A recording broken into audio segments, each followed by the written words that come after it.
Good evening, everybody. So let's generate our motivation.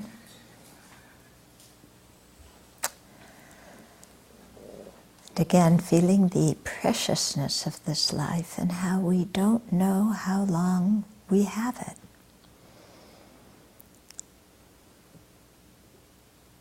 And with the possibility of a nuclear meltdown in Japan, and the effect that will have not only on the environment, but on people's way of thinking, people's way of behaving. We see that what is familiar can disappear very quickly. And the good conditions we have for practice can likewise disappear very quickly.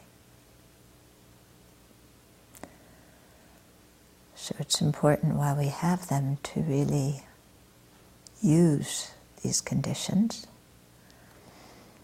and especially to free our mind from the 8 worldly concerns,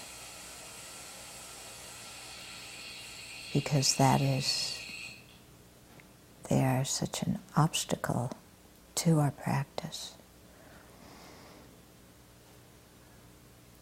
So really thinking, I don't have any time to get hung up in reacting to praise and blame. Should I continue, or are we having technical difficulties? It's okay. It's okay. So we don't have any time to react to praise or blame, no time to waste on wondering if we have a good reputation or not, if people like us or don't, if they approve of us or don't. Because really the most essential, important thing is to put our mind and heart into the practice while we have that chance.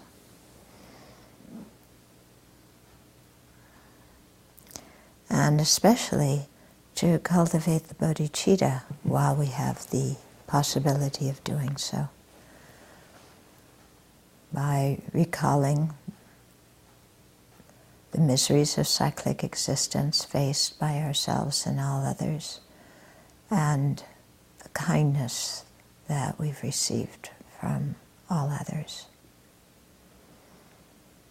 And thereby really in our heart wanting to be of great benefit to them, and knowing that becoming a Buddha is the best way to do that. And so then the only choice we have is a non-choice.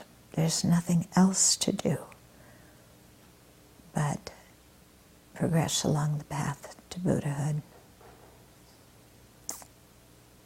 So let's generate that motivation.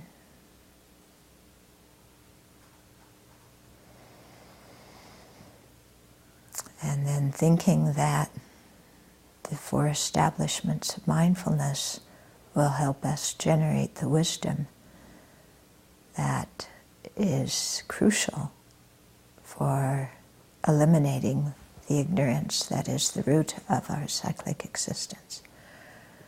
Then we'll listen and discuss the 4 establishments of mindfulness this evening.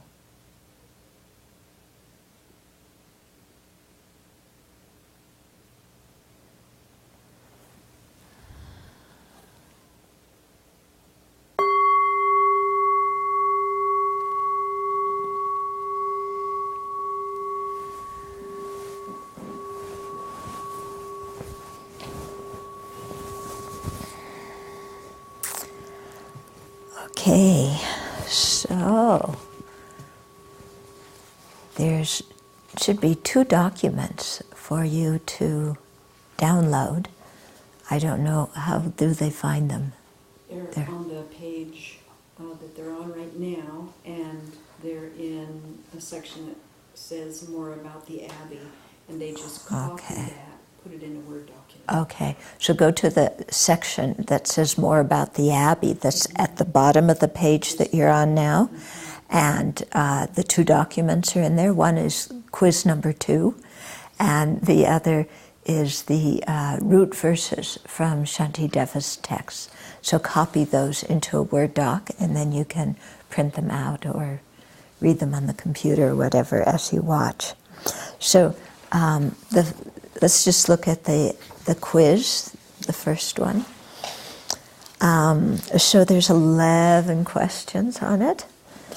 I think I didn't proofread it before I printed it out, so please excuse me if nothing makes sense.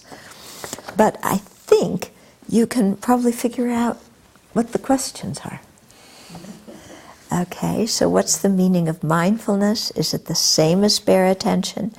Give examples, that needs an S, examples of how to use it in daily life and in meditation. And then similarly, what is introspective awareness, with a question mark? Give examples of how to use it in daily life and in meditation. Then 3 is, what are the 6 stages of meditation on the breath from the Treasury of Knowledge? So we covered that at the beginning, but it wasn't included on the previous quiz. And then 4 is, what is mind? What are the divisions of mind? What's the ultimate nature of mind? 5 is, describe the ways to meditate on the mindfulness of the mind. 6, how does being aware of the subtle impermanence of the mind reduce fear at the time of death? 7, how does meditating on the mindfulness of the mind lead to understanding true cessations? What does phenomena principally refer to in the mindfulness of phenomena? And why is that the specific object that's referred to? And then how do we meditate on the mental factors? And how does meditating on mindfulness of phenomena lead to understanding the true path? And then 11, how does the way the hearers and solitary realizers meditate on the 4 establishments of mindfulness differ from the way Bodhisattvas meditate on them? And how is the Bodhisattva way of meditating on them superior? Okay, so when you first do this, go and without looking at any of your notes or anything, just write down what you remember, from as much as you've studied and recalled so far. And when you finish going through it, then go back again with your notes or listening to the talks again and fill in all the different things, okay? Because this is, the purpose of the quiz is to help you learn the material. Yeah, because you have to learn the material in order to meditate on it. Okay? Good. Then we will go on, because what we've covered so far in that text, the one by Gyalachukyi Gyaltsen, that is the commentary on the four establishments of mindfulness. That presentation is the coarse or the gross presentation. I put in a lot of the prasangika, subtle interpretation in there, but also did it from the point of view that's acceptable to all the Buddhist schools. Now we're going to go into the particular prasangika view on these, and this is called the subtle 4 establishments of mindfulness. Okay? So this is taken from Shantideva's text, Engaging in the Bodhisattva's Deeds. And that text is also on the bottom of your page. You can download it. And earlier, it's in chapter 9, and just before this section was the section on the selflessness of the persons, because usually we talk of 2 selflessnesses, selflessness of the persons and selflessness of phenomena, principally referring to the aggregates that the person is labeled independence upon. And so previously, the section just prior to this was on the selflessness of persons, okay? Because that's said to be easier to realize than the selflessness of phenomena, okay? And then then the section that this is from is the selflessness of phenomena in relation to the establishment of mindfulness of the body, feelings, mind, and phenomena. Okay, so this starts with verse 78, and it goes through, I believe, verse 105. Yeah, through and including verse 105. Okay, so the first section is the selflessness of phenomena in relationship to the establishment of the mindfulness of the body. Okay, so before we get into specifically the body, we're going to be refuting true existence or inherent existence. To the Prasangikas, these terms are synonymous, and they're synonymous with substantial existence, existing from its own side, existing under its own power, all these kinds of terms, existing by its own characteristics. From the Prasangika view, all these terms mean exactly the same thing. From the viewpoint of the lower schools, these terms may have different meanings, and the lower schools will accept some as true, and some others they will refute. Okay, but we're talking from the Prasangika view. So here, when I'm talking about true existence, inherent existence, it means the same thing. And what it means here is independent existence.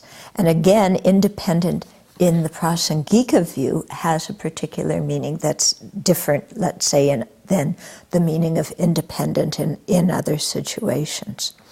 So here, independent means independently existing means something that exists without depending on any other phenomena. Okay? So it exists under its own power. Okay? Inherently, by its own nature, from its own side. It doesn't depend on anything else. Okay? So it doesn't depend on having causes and conditions. Yeah, something that exists independently or inherently doesn't depend on causes and conditions.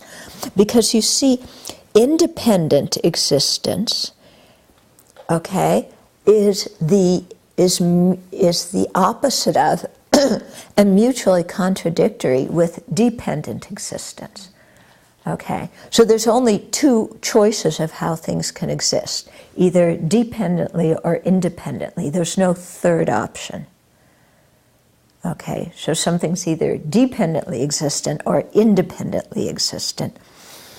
Okay, so if we look at independent existence and negate it, then the only other option is that things exist dependently. Similarly, if we can look at dependent existence and establish that this is the way things do exist, then independent existence is tossed out the window because it's impossible. Something can't be both dependent and independent.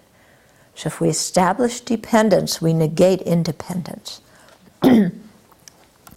So things that are independent, they don't depend on causes and conditions, okay? Which means that they would have to be permanent. They would have to be static and unchanging, because anything that depends on causes and conditions is changing moment by moment. Because simply by the causal energy being there and disappearing, then the resultant thing arises and disintegrates as well. Okay? So something that depends on causes and conditions is necessarily impermanent. Impermanent meaning changing moment by moment without it remaining the same. And thus something that is independent doesn't depend on causes and conditions, which means that it would be permanent and static. And, causes and conditions wouldn't affect it. It wouldn't change at all. Okay?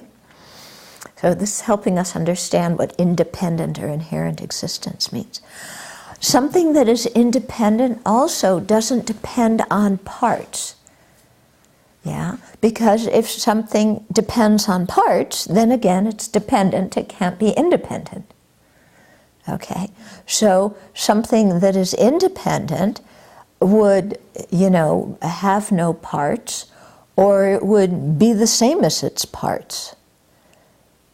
Yeah, because it's not dependent on its parts in any way. Okay.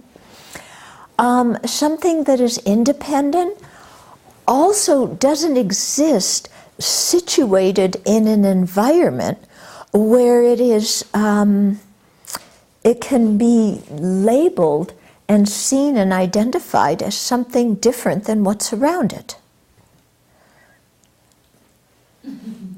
So all of you who haven't met Maitri, here she is. So,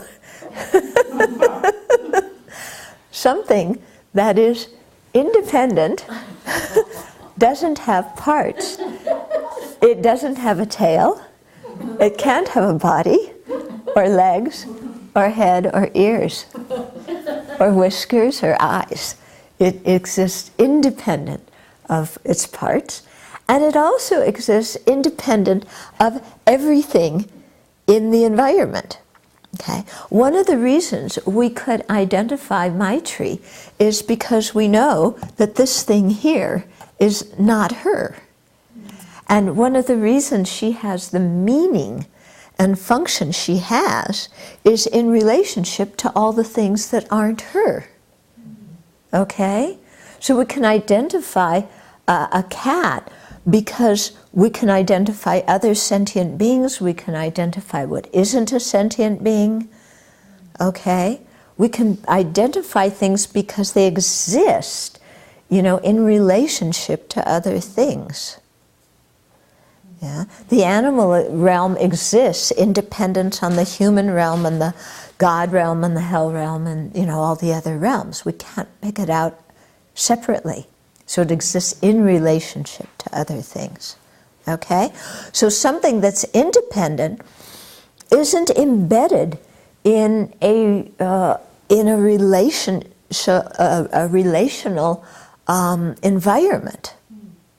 Yeah, it exists all by itself and can be identified all by itself without having to have different functions that relate to different things in the environment.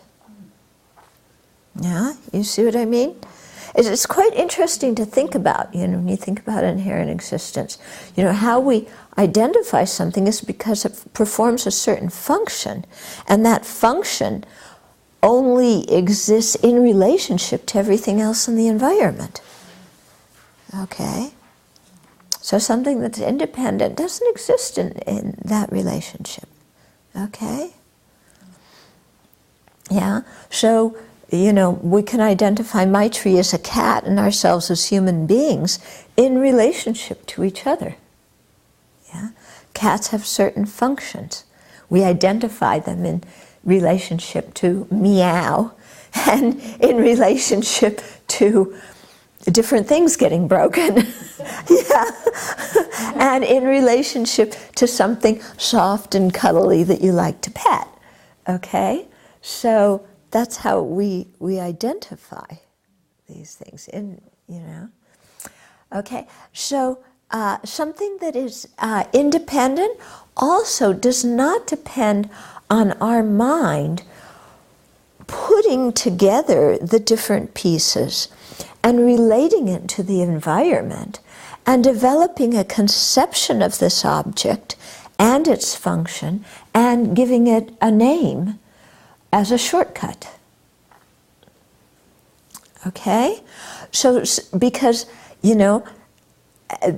depending on term and concept, again, if something depends on term and concept, it's dependent. It can't be independent. Yeah, it can't exist inherently if it depends on term and concept. Yeah. But, yeah, if we look and say cat, she isn't here now when I need her to stand up here.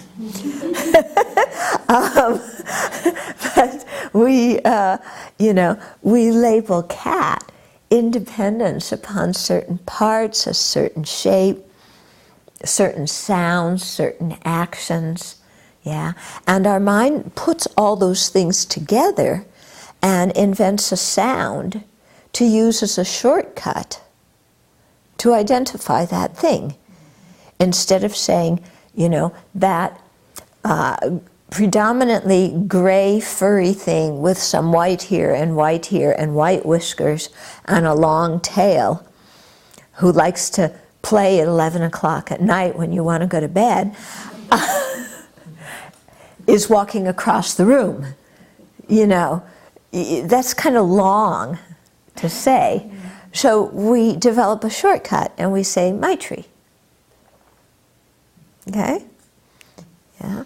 So it's dependent on the conception that exists in relationship to everything else and the term that we give it.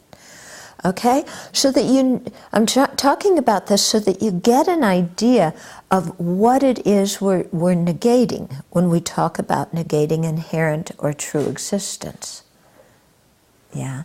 Something that's independent. Now, our difficulty is that we were born with this ignorance that grasps things as truly existent.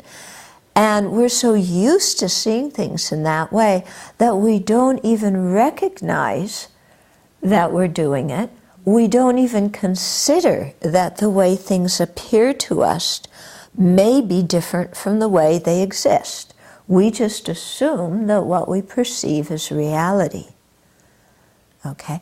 And this happens on many levels. On a very gross level, when somebody is talking to us and they say certain words, it appears to us. We were seeing in NVC how difficult it is to describe just exactly what happens, because we don't say, I walked in the room and the person opened their mouth and the words came out, you are a jerk. We say, I walked in this room and this idiot criticized me. Okay? Which is all our interpretation. Yeah? So on that very gross level, we think that's how that person exists and that's how their words exist. That their words are inherent criticism, that they definitely had the intention to harm us, and they did it at exactly the right time when they knew it would hurt us the most. And we are completely innocent.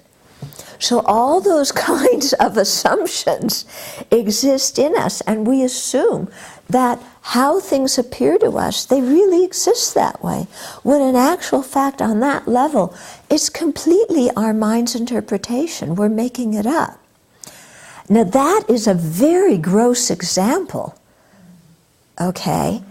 Because if we dissect it even more, forget criticism and doing it deliberately and all of that. When we look at that person, we think that person exists inherently and is a truly existent person. Just being a person, not even that they're a truly existent idiot, but they're a truly existent person. Okay? And not just that those words are truly existent criticism, but those words have truly existent meaning. Okay? So this is even a little bit more subtle, because we're questioning how the object itself exists. Not how we're interpreting the object, but how the object itself is existing. But on both levels, our false interpretation and on the subtler level of how that object exists, in both ways, we are hallucinating and things don't exist the way they appear to us. Okay? So we're going to look now more at how we assume things exist. Yeah?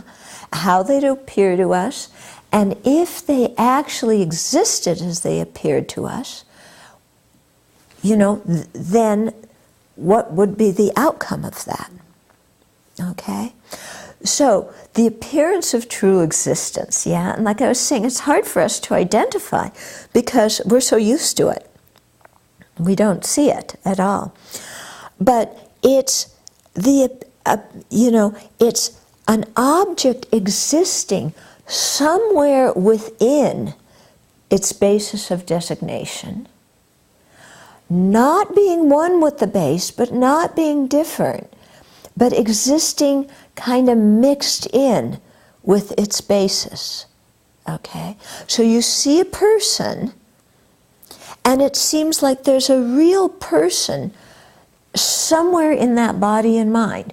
You aren't analyzing in particular, but you see that body, and you have a clue that there's a mind because they're speaking and walking. So somewhere in there is a person that has its own essence, that exists by its own power, that is essentially real.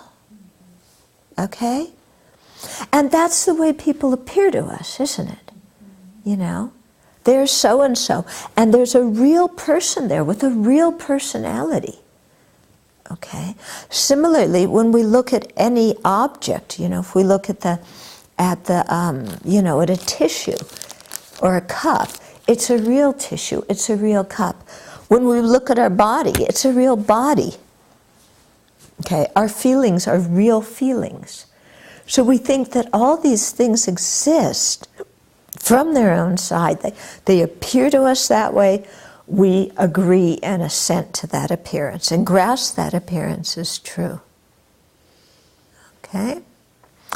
So when we're normally going about our day, we may have more trouble identifying that appearance, but they say that we can identify the object that ignorance is grasping, the true existence.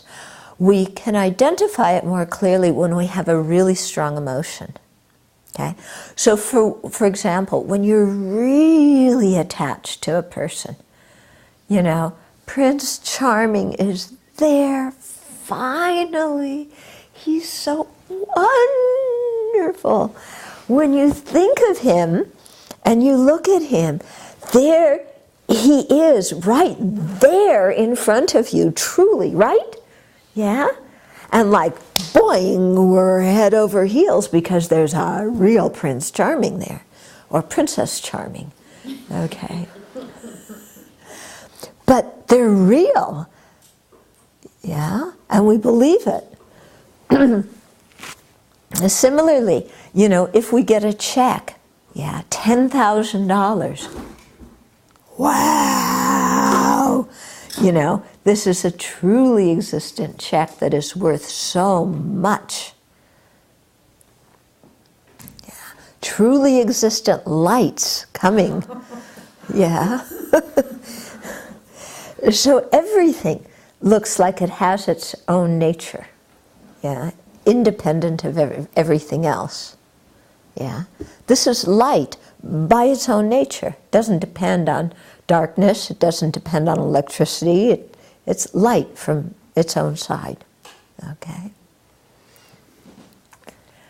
So in all these ways, things appear to us to truly exist, and we grasp that true existence. We hold that. Okay? Similarly, when we're angry, it's easier to identify the true existence, because when you don't like somebody, for a person, for example, they are really, there's definitely a person there. Yeah. They're not something like an illusion, So your boyfriend, when he dumps you, is just as truly existent as when he first proposed to you. He's out there. Yeah, you're not smiling this time.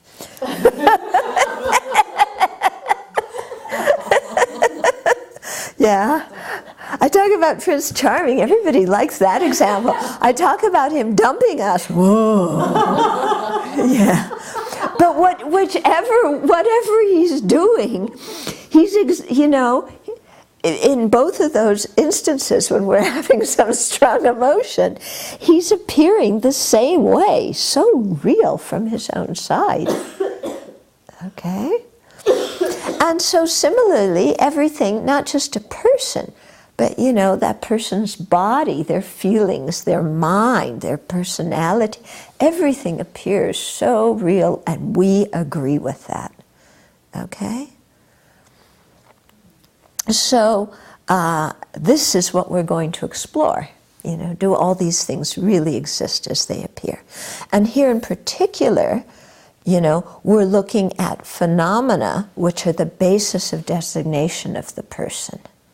The phenomena, the body, the feelings, the mind, and phenomena. We're examining all of those. Because if none of those truly exist, then how are we going to find a truly existent person? Because we only identify a person in relationship to body, feelings, mind, or phenomena. So if they aren't truly existent, a truly existent person can't be found in them. Okay?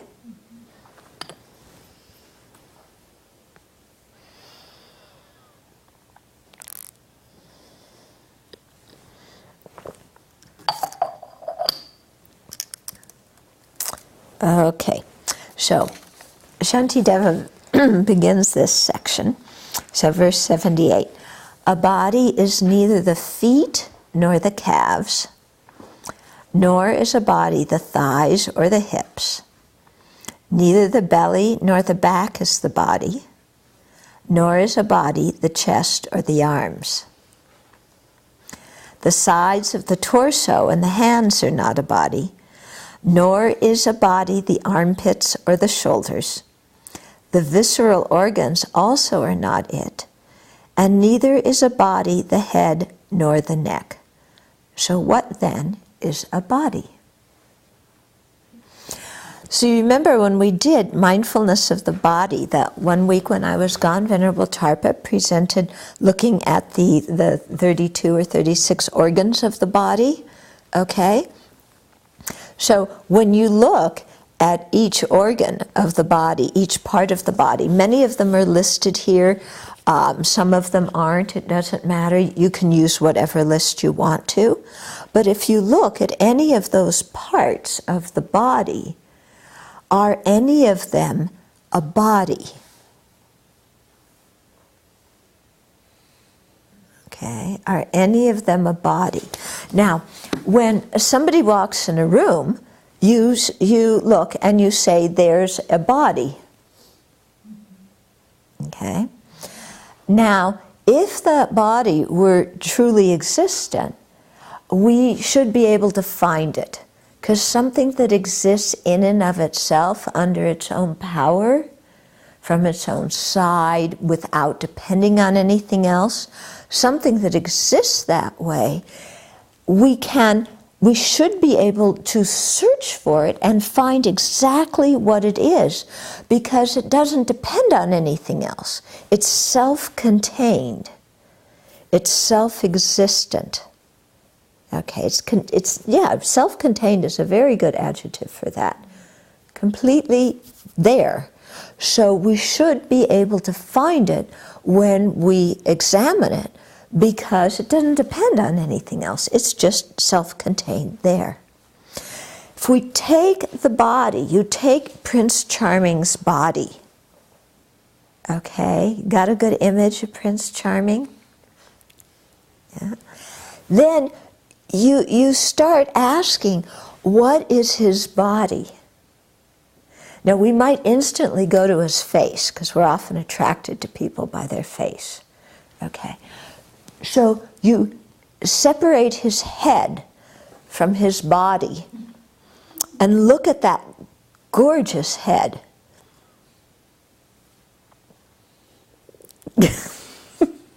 Is that a body? No. No, it isn't, is it? Maybe his chest is, broad shoulders, or maybe you like narrow shoulders, whatever it is you like, Then those shoulders, oh, such nice looking shoulders. Are his shoulders his body? No. Okay, what about his pancreas?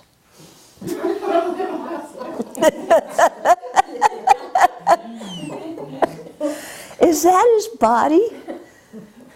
Is that the good-looking body that, you know, you think is so great?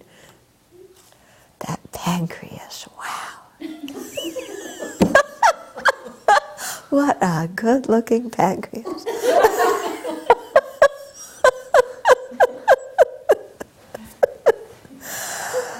So if we start going through Prince Charming's entire body, looking for what it is that is the body, can we find something that we can identify as a body? You know, we can't. Now we feel very strongly, I have a body. This is my body. I have a body. And sit in your meditation and try and identify what is your body. Take that head. Just that head. Yeah, everything else doesn't exist. Just that head. We all know what our own head looks like. We look at it every day in the mirror. Is that a body? Is that head a body? Okay. What about my shoulders? My shoulders a body. What about my kidneys? Are they my body? Yeah. Show off your kidneys to attract somebody. Okay? When we look at any part of our, you know, a part of our own body, can we find one part that is a body? No. Okay? So then imagine taking your whole body and you dissect it into different parts. Your body, Prince Charming's body, it doesn't matter. Here's a couple of eyeballs and a couple of ears, and of course that pancreas and those kidneys, and the stomach and the bile duct, and the, you know, the muscles and some marrow, okay, an esophagus. Wow, look at that esophagus. The lungs, some lips, just the lips.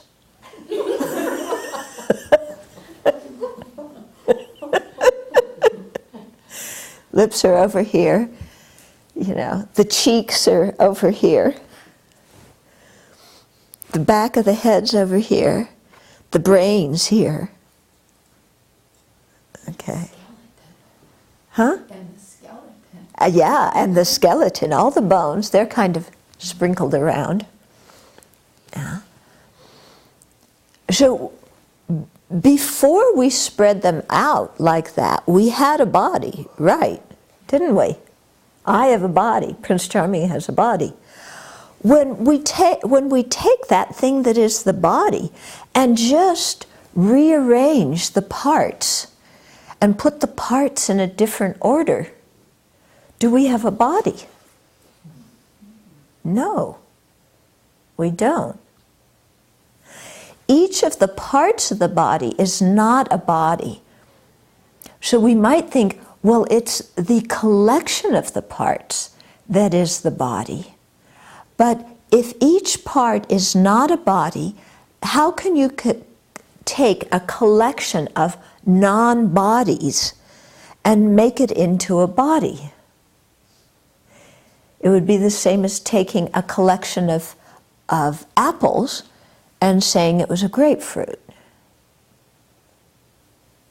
Okay? Because each part is not a body, so the collection can't be a body either. because the collection is just a group of non-bodies. And non-bodies don't make a body. Okay? So wherever we look, in this body, to find a body, we can't find a body. Okay, so how does this body exist? Yeah, the body exists dependently, doesn't it? What we call a body, when we look at something and say, oh, there's his body, there's my body. What we call a body is something that is dependent on different parts. It's dependent on the parts being arranged in a certain way. And it's also dependent on somebody looking at that, putting the pieces together conceptually, and calling it a body. Because if you just had, I find it very interesting, here are all the parts of the body out there, and you look at them, and each one, that's not a body, that's not a body, that's not a body, that's not a body. And you get it so clear in your mind that each one of them is not a body. And then you just put them together in an arrangement. And are they a body then? If you look at the whole arrangement, but you're looking at it part by part by part, you don't see a body. When you look at it in a different way, oh, there's a body there. What is it that happened there between when it wasn't a body and now it's a body, because the same things are there? The only thing that changed is how we're looking at it. That all of a sudden it was like something went zoop, and what's going zoop is our mind conceptualizing those things and giving it a name. Okay? It's like when you look at an Escher painting. Yeah?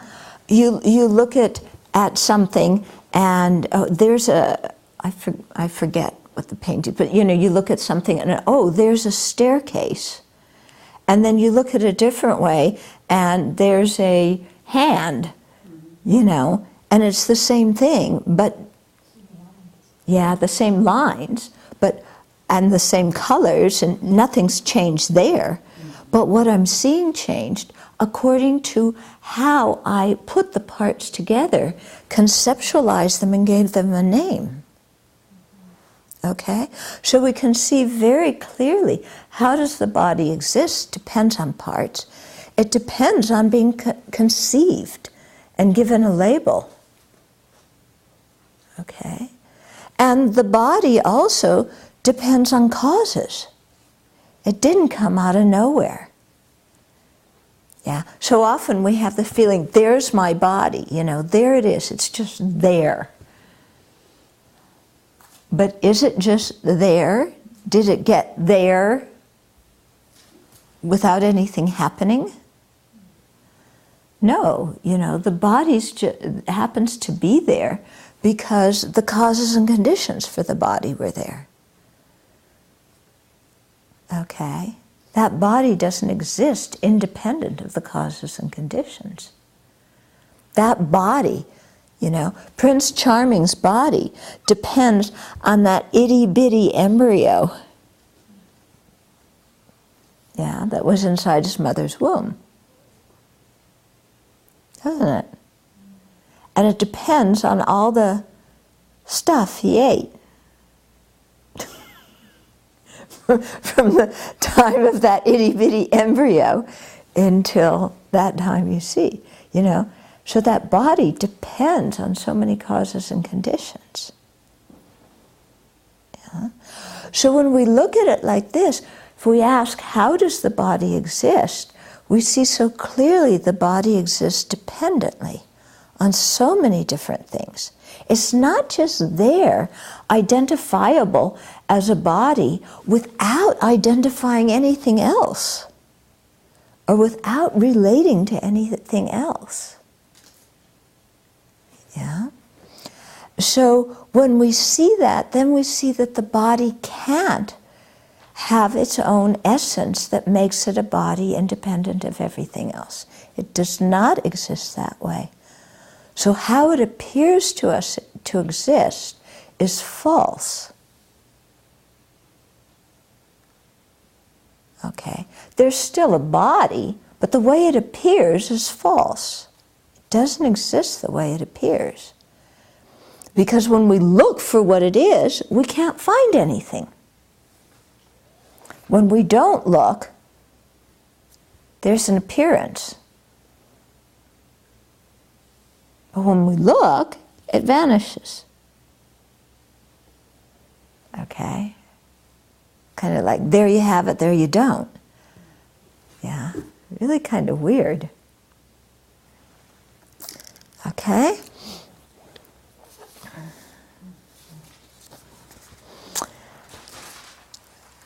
Okay, then the next verse. If this body were located within a portion, with a portion in each of these parts, and its parts are located in their parts, where does it stand by itself? Okay, that's verse 80. So here, if we think of a body as a single unit, a body, one single thing, one unit, okay? And we ask, yeah, does a portion of this body exist in each part? Or does the whole body exist in each part? Okay. Now, if a portion of the body existed in each part, would we have a body?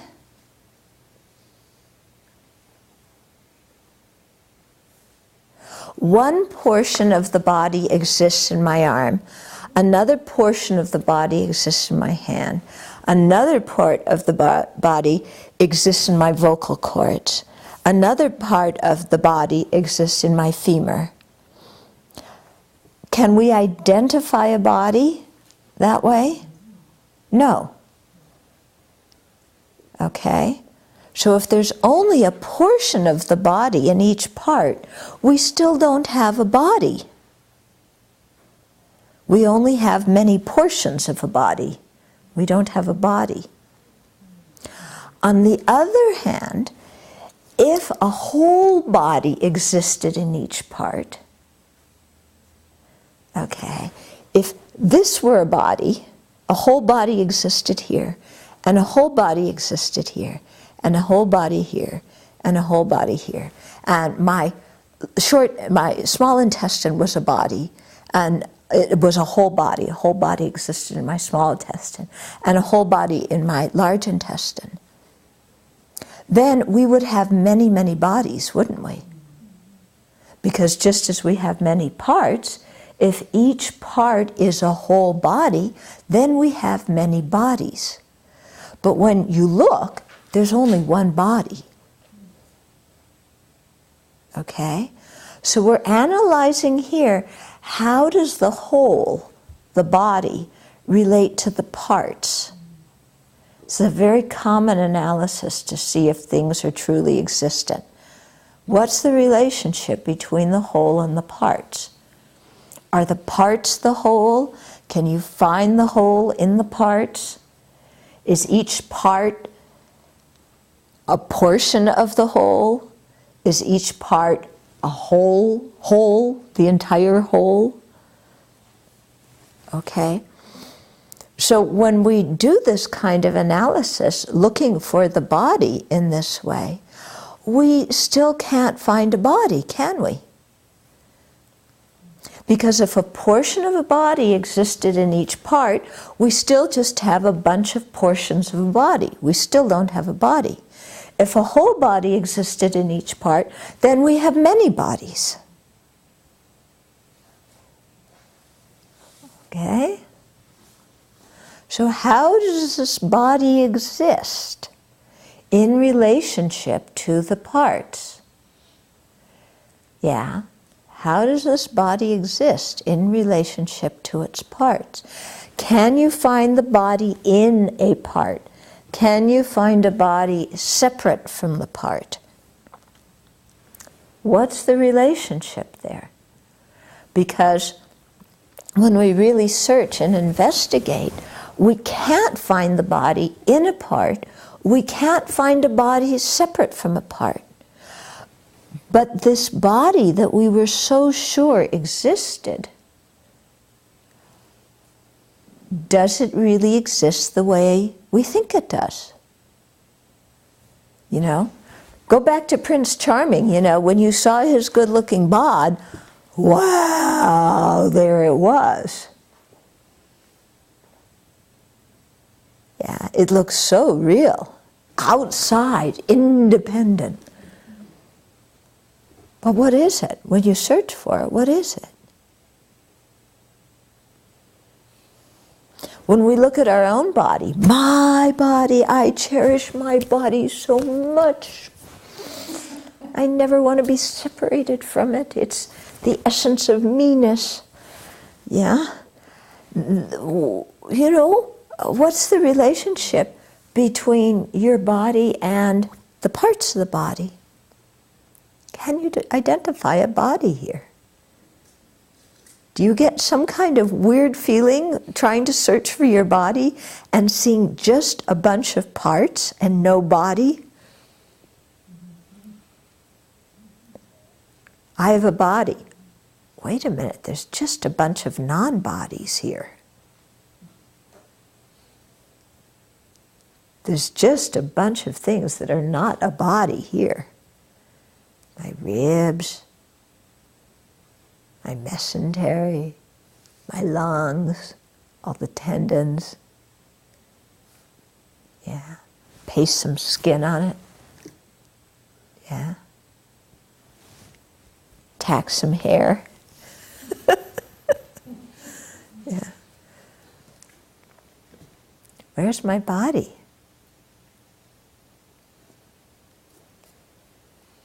Feels different, doesn't it? What is this body?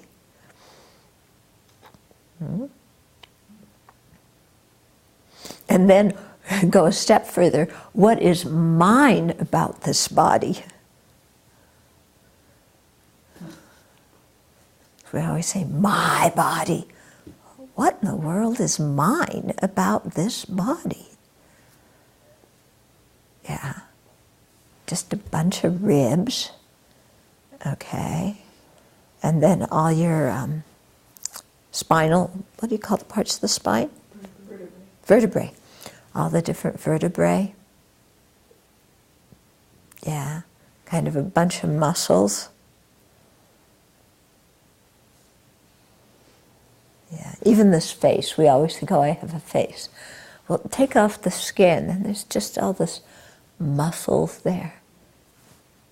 Then these lips that got pasted on. Then cartilage from your nose, you know, stick that on. Put a bunch of other tissue there.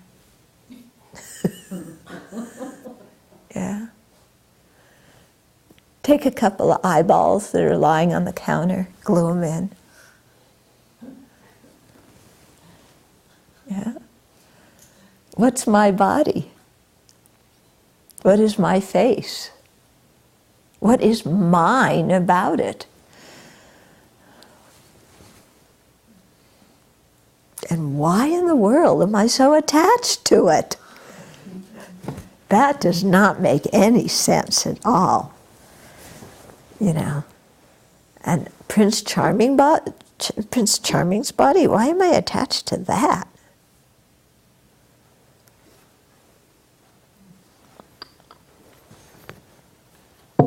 Or Princess Charming. Who was it? Was it Snow White and Prince Charming? Or Not Rapunzel. Cinderella. Cinderella. Okay. Okay, so Cinderella just walked in the room. Yeah. What's a body about Cinderella? Snow White had one too.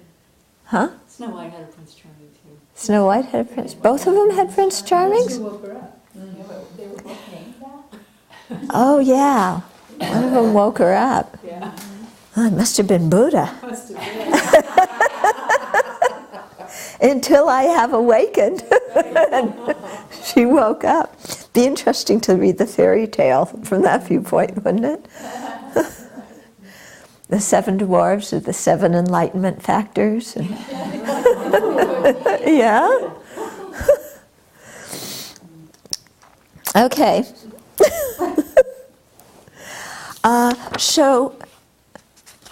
Okay, any questions?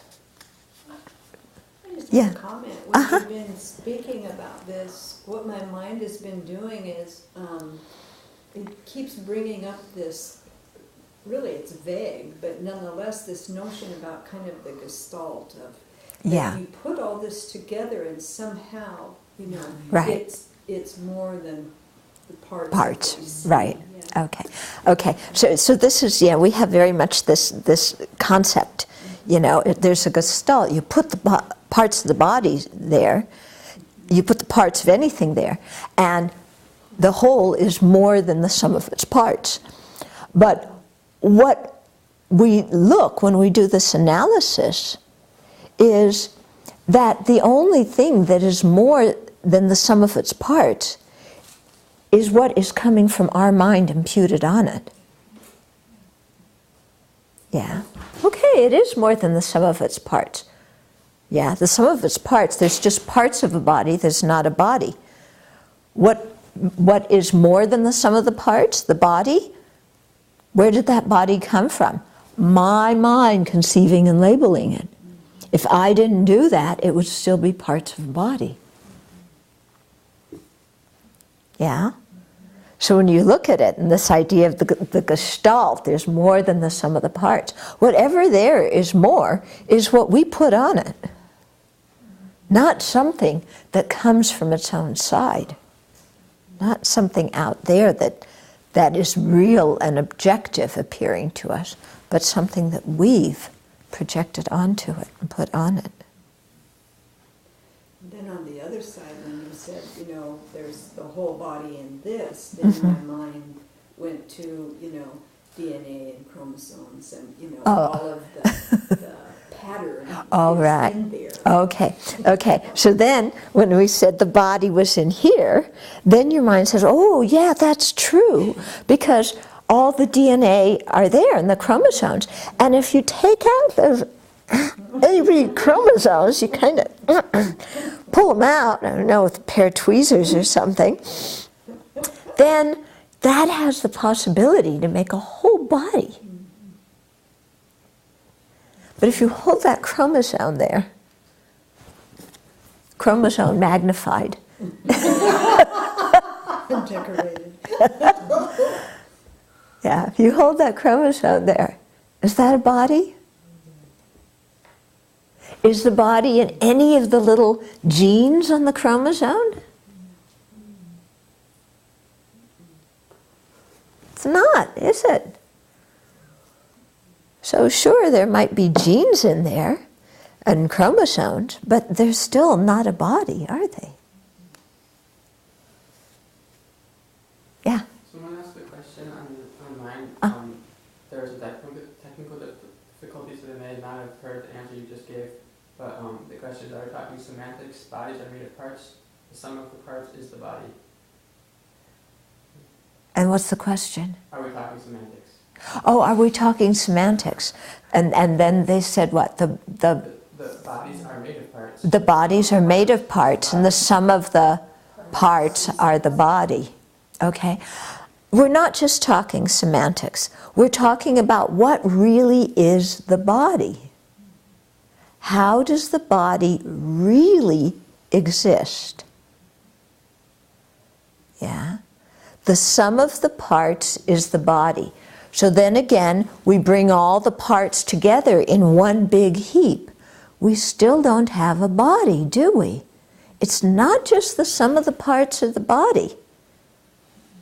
What makes it a body is our conceiving of it and giving it a label. It's not semantics.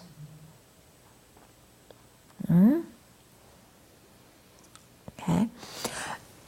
When I was leading a retreat in Israel, we did we had a retreat at a kibbutz that was right on the border with Jordan, and there was a fence, you know, quite near what we transformed into the meditation hall. Okay, and on this side of the fence there's sand, and on that side of the fence there's sand.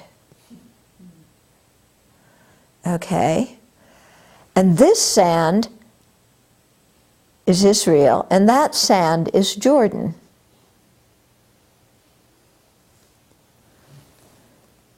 Okay, now, and people fight about this.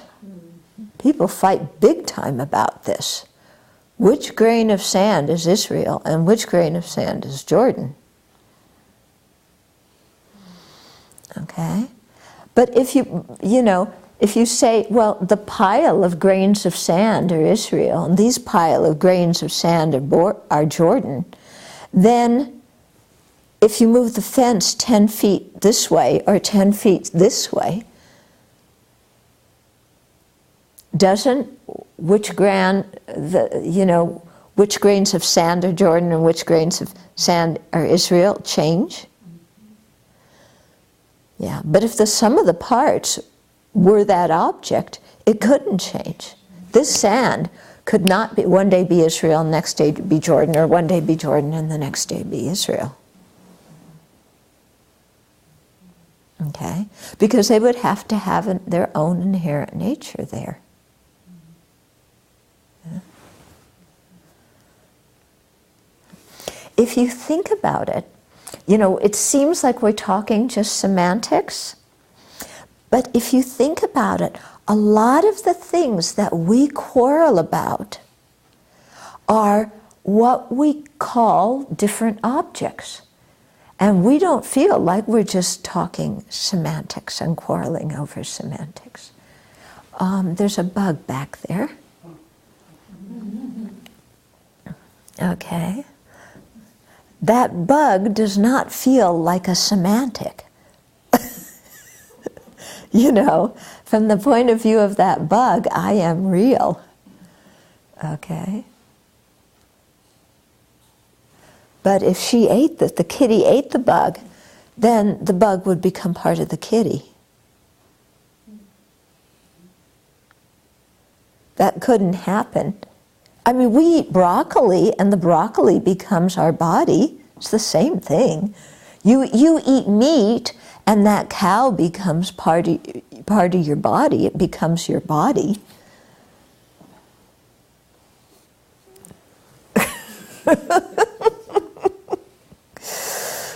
Yeah. So if you say the sum of the parts is the object, then you put together a heap of all the food you've ever eaten and a few chromosomes, and there you have a body.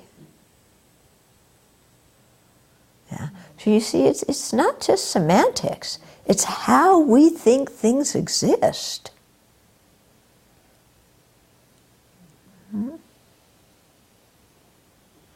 And just look, how things change as soon as you give them a label. Yeah. Think about how an object appears when it's in the store and when it comes home and you say, this is mine. On one hand, it's just semantics. We attach the label mine to it, that's all. Nothing different. But people will go to court about this, and people will go to prison about it. So it's not just words, it's the meaning that we give to these things. Yeah? But a lot of what we quarrel over are the labels that we give to different things. Yeah? Because we think those things have an essence independent all of their own. But they don't. They don't. Okay. So think about that, and then we will continue. Same time, same place, if we're still alive. Which let's hope we are.